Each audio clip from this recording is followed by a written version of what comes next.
This is your boy Shafferspeeks, man. Right now, let's get right into Riverdale, Season 4, Episode 14, Chapter 71, How to Get Away with Murder. And honestly, I don't want to admit that my boy Jughead is really going, bro. It really looks like that because FP and Betty both went down to the morgue to ID Jughead's body. And apparently, he is dead. It looks very dire, pun intended. And so, really, immediately, Betty is just immediately going to saying, "Look, it has to be the Stonewall Prep kids because they're always messing with them and all the things that all this kind of stuff was going on, the commotion." Um, Donna, blowing a white substance, a powder in Betty's face, and then using a trigger word to get at her. Now, Charles conducted this and realized that if she was under the influence of that powder, she couldn't have done any damn thing. So that's out of the question. So Betty's clear. Because at the very beginning of the episode, we all see them in their underwear like we did at the last season. They meet up at Pops. Think about alibis to tell their parents. You know, I mean, Betty is literally reading from a script to tell FP that she doesn't know what happened to Jughead, but he tracked Jughead's phone back to her. It was in her pocket, right?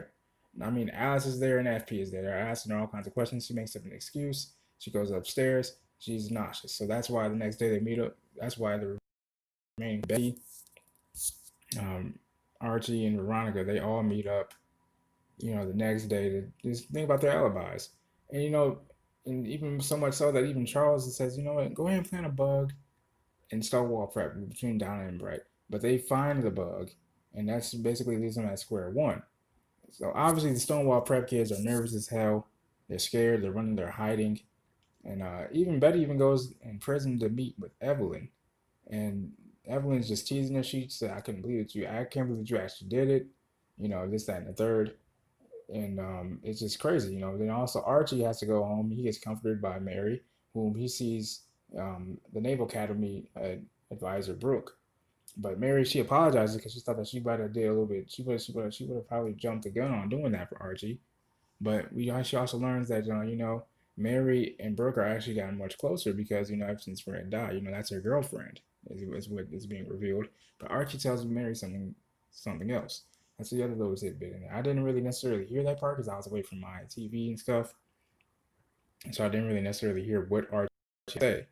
But it's crazy because I'm just like, yo, is Jughead really going? And then also with Hermione, she has to deal with the fact that her father's dying. She was pissed off. She was mad that her father didn't tell her about him dying. He didn't want his daughter to see him as being weak. She lived, and her and Hermosa, her sister, they're like, look, we'll offer to take up the estate, be in charge of the estate. Hiram obviously agrees, but then also Hermosa knows that her sister's lying about college. She's lying about something, but Veronica tells her to back off. Go to hell, pretty much. And so it'll be interesting to see how that whole thing plays out. And my thing is, I wonder, are they going to swap Jughead's supposed death for Hiram's? That's what I'm wondering. And yeah, man, I'm just really curious to see how this all plans out, man, because it was really cool how to see this because even Charles had that whole white substance powder that was blown in Betty's face shipped off to Quantico for testing. So I'm really looking forward to seeing what happens next week, the next episode, man. This has been your boy Jay Speaks. I love you guys. Peace and love. Make sure you guys hit the like button, hit the subscribe button. I'm out.